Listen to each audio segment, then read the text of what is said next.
আচ্ছা, প্রিয় second time পরীক্ষার্থী বৃন্দ, সবাইকে ধারাবাহিকতার যে জাহাঙ্গীরনগর ইউনিভার্সিটির ক্লাস চলতেছিল আমাদের, তারই প্রশ্ন সলভিং এ আমরা হাজির হচ্ছি আরো নতুন একটি প্রশ্ন নিয়ে।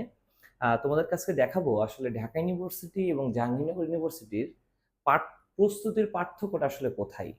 জাস্ট আমি একটু তোমাদেরকে একটু বোর্ডের দিকে যদি লক্ষ্য করতে বলি, তোমরা দেখতে পাচ্ছ 12 নম্বর একটা প্রশ্ন আছে। যে 12 নম্বর প্রশ্নতে আমরা বলতেছি কি, 12 নম্বর প্রশ্নে আমরা বলছি যে কোন পর্বের প্রাণীতে মেসোগ্লিয়া উপস্থিত থাকে।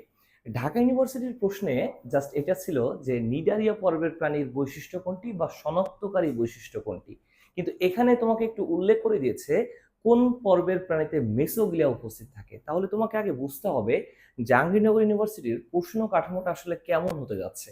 তার মানে ভিন্নতা বা পার্থক্যটা তোমরা ইজিলি বুঝতে পারছো। তাহলে তোমাকে এই প্রশ্নটা অ্যান্সার করার জন্য কি করতে হবে, আগে তোমাকে অবশ্যই জানা প্রয়োজন আসলে মেসোগ্লিয়াটা কি। মেসোগ্লিয়া কি যদি তোমাকে একটু বলতে হয়, তাহলে আমি একটা সেন্টেন্সে জাস্ট আমি তোমাকে ক্লিয়ার করব। ধরে নিলাম আমরা এখন ধরো ম্যাথ ক্লাস করতেছি আমরা, ওকে। এটা যদি আমাদের সার্কেল হয়ে থাকে, এই সার্কেলটা আমরা কি বলতে পারি, এটা হচ্ছে বাইরের পার্ট, এটা হচ্ছে ভিতরের পার্ট, আর ভিতর এবং বাইরের পার্টের মাঝখানে যেটা আছে এটাকে আমরা বলবো মাঝখানের পার্ট। তাহলে বাইরের এই পার্টটাকে ল্যাটিন ওয়ার্ডে এক শব্দে আমরা বলবো অ্যাক্টো। কি বলবো বলতো? অ্যাক্টো। অ্যাক্টো মানে হচ্ছে বাহির, ঠিক আছে। আর ভিতরের এটাকে আমরা বলবো অ্যান্ডো। অ্যান্ডো মানে হচ্ছে ভেতর, ঠিক আছে। আর মাঝখানের এটাকে আমরা বলবো মেসো। তাহলে এক কথায় বলতে গেলে অ্যাক্টো মানে বাহির, এন্ডো মানে ভেতর, আর মেসো মানে কি মাঝখান।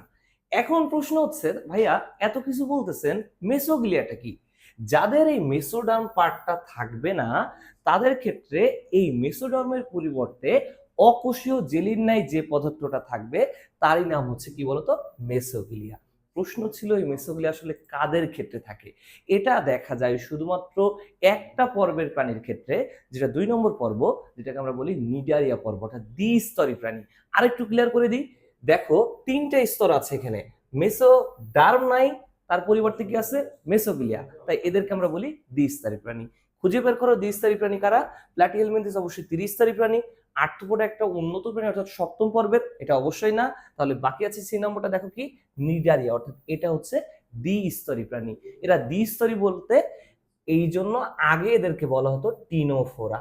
আমরা একটা কোশ্চেন অ্যান্সার করতে গিয়ে মিনিমাম তথ্য জানলাম 7 থেকে 8টি ইম্পর্টেন্ট ইনফরমেটিভ তথ্য আমরা জেনে গেছি। সো এইভাবে তুমি যদি একটু জেনে জেনে পড়তে পারো, তাহলে আই থিঙ্ক তোমাদের কোনো প্রশ্ন আর বাড়বে না। That's all for today. Thank you.